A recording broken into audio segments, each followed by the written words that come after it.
শুভ দুপুর বন্ধুরা, চলে আসলাম কিন্তু আমি আবার শুনিয়ে দেখতে পাচ্ছ আজকে নিরামিষ থালি নিয়ে তোমাদের সামনে। তো আজকে দুপুর লাঞ্চে কি কি আছে চলো তোমাদের সাথে একটু শেয়ার করে নিই।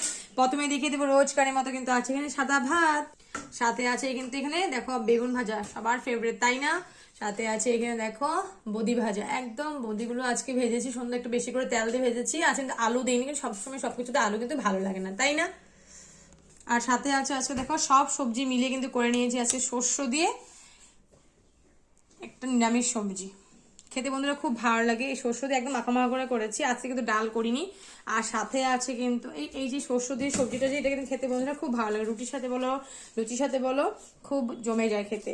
আর শস্যটা তো এমনি সবকিছুতে ভালো, শস্য পোস্ত হলে বেশি ভালো লাগতো। আর এই সবজিটা কিন্তু অ্যাকচুয়ালি বলতে কিন্তু তিল দিয়ে খেলে সবচেয়ে বেশি ভালো লাগে, কিন্তু তেল ছিল না কিন্তু আজকে শস্য দিয়ে বানালাম। খেতে বন্ধুরা খুব দারুণ হয়েছে। আর সাথে আছে এখানে দেখো হাড্ডি ছাড়া মাংস, হাড্ডি ছাড়া মাংস বলতে আছে সোয়াবিন। আমার ছেলে মেয়ে কিন্তু আমি হাড্ডি ছাড়া মাংস বলে কিন্তু এটা খাওয়াই, ওরা খেতে খুব ভালোবাসে। তো সবাই থেকে ভালোবাসা জানিও কিন্তু আজকে মেনুটা কেমন লাগলো। নিরামিষ, একদম নিরামিষ মেনু বন্ধুরা, একদম নিরামিষ মেনু আছে, একদম সিম্পল মেনু। কেমন লাগলো নিশ্চয়ই জানিও, ভালো লাগে কমেন্ট শেয়ার করতে ভুলো না। Thank you.